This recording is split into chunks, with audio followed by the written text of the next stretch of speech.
គន្លឹះចំណេះដឹងថ្ងៃនេះគឺតកតងទៅនឹងការប្រើប្រាស់ទឹកកកដែលទឹកកកពិតជាអាចជួយធ្វើឲ្យផ្ទៃមុខរបស់លោកអ្នកស្រស់ស្អាតតើអ្នកធ្លាប់ប្រើប្រាស់ទឹកកកនៅក្នុងការបម្រើជាប្រយោជន៍ដល់អ្នកឬទេ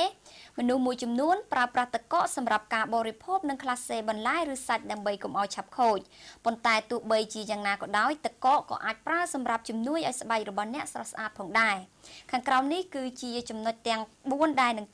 លទឹកកកអាចជួយធ្វើឲ្យស្បែកមុខរបស់អ្នកស្រស់ស្អាតទី1នោះគឺវាជួយកម្ចាត់ចោលនៅកោសិកាស្បែកចាស់ចាប់យកទឹក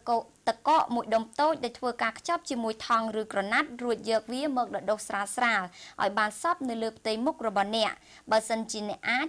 បន្ថែមជាមួយនឹងផ្លែប៊ឺដែលបានក្រឡុករួចជ្រលក់វាជាមួយនឹងដុំទឹកកកហើយដុសវាដដែលដើម្បីឲ្យមានប្រសិទ្ធភាពបន្ថែមទី2នោះគឺជួយកម្ចាត់មុខអុចក្រហម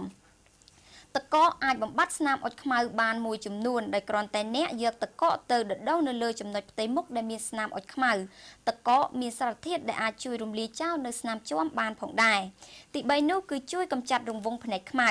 ភ្នែកជាំខ្មៅកើតឡើងដោយសារតែអ្នកមិនបានសម្រាកឲ្យបានគ្រប់គ្រាន់ជាហេតុធ្វើឲ្យរាងកាយរបស់អ្នកអស់កម្លាំងនិងធ្វើឲ្យរង្វង់ភ្នែកមានភាពជាំខ្មៅ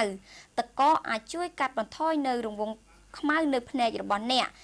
ចាសំទោសគឺទឹកកកអាចជួយឲ្យរង្វង់ខ្មៅនៅភ្នែករបស់អ្នកកាត់បន្ថយនៅភាពជាំខ្មៅ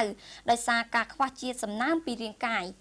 ការស្អំទឹកកកនៅជុំវិញរង្វង់ភ្នែកអ្នកបន្ទាប់ពីភ្ញាក់ពីដំណេកនៅពេលព្រឹកអាចជួយកាត់បន្ថយនិងធ្វើឲ្យភ្នែកអ្នកស្វាងពីដំណេកផងដែរទី4ចុងក្រោយនោះគឺជួយធ្វើឲ្យមុខរបស់អ្នកមានសំណើមនៅពេលដែលអ្នកយកទឹកកកមកស្អំនៅលើមុខរបស់អ្នកវាអាចជួយបង្រួមរន្ធញើសនៅលើផ្ទៃមុខនិងអាចការពារពីធូលីដែលជាប់ទុំនៅលើផ្ទៃមុខរបស់អ្នកផងដែរ